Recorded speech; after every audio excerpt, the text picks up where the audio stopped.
Los Angeles Chinese President Xi Jinping is a hard-ass and U.S. President Donald Trump should use clear, quiet diplomacy instead of tweets in dealing with China or North Korea, former Australian Prime Minister Kevin Rudd says.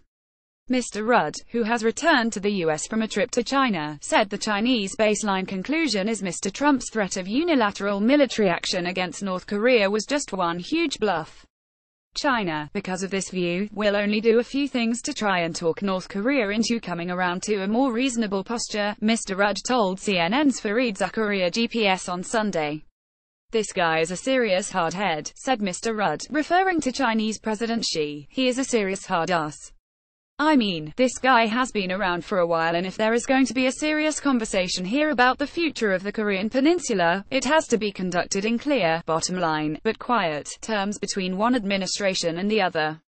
Mr. Rudd said Mr. Trump was unique to past U.S. presidents who have dealt with the North Korean regime because he sees a virtue in his own strategic unpredictability. At the end of the day, if the North Koreans evolve into a fully replete nuclear weapons state with ICBMs, intercontinental ballistic missiles with miniaturized warheads on top, then, well, the Chinese view is that the US will then just have to accept that reality, Mr. Rudd said.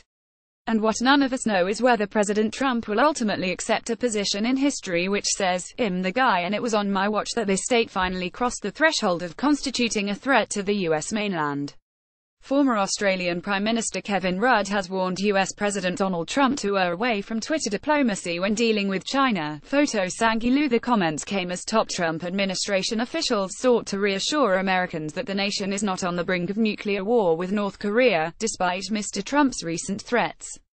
National Security Advisor Lieutenant General H.R. McMaster and CIA Director Mike Pompeo both used U.S. TV appearances to stress that a North Korean attack did not appear to be imminent, and that the threat of war was no closer today than it was last week. "I think we're not closer to war than a week ago, but we are closer to war than we were a decade ago," Gen. McMaster said on ABC's This Week. "The danger is much greater and is growing every day, with every missile test, with the consideration of possibly a sixth nuclear test. And so what we can no longer do is afford to procrastinate." Mr. Pompeo told Fox News Sunday he had seen no intelligence to indicate the U.S. was on the cusp of nuclear war. Gen. McMaster said Mr. Trump's references to the U.S. military being locked and loaded was an effort to maintain peace, not provoke war. The military had made no significant movement of troops or equipment in recent days to prepare to fight North Korea, he said. "The United States military is always locked and loaded, but the purpose of capable, ready forces is to preserve peace and prevent war," he said. George Washington said it the most effective way of preserving peace is to be prepared for war.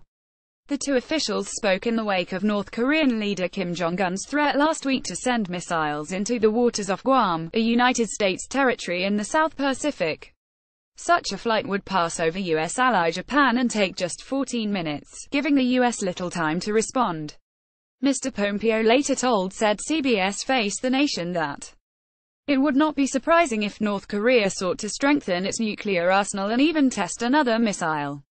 While the U.S. president wanted a denuclearized Korean peninsula, Mr. Pompeo said Mr. Trump was unwilling to draw red lines or pronounce future intentions.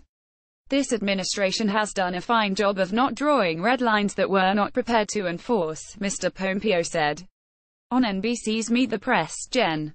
McMaster delivered the same message. "The president doesn't draw red lines.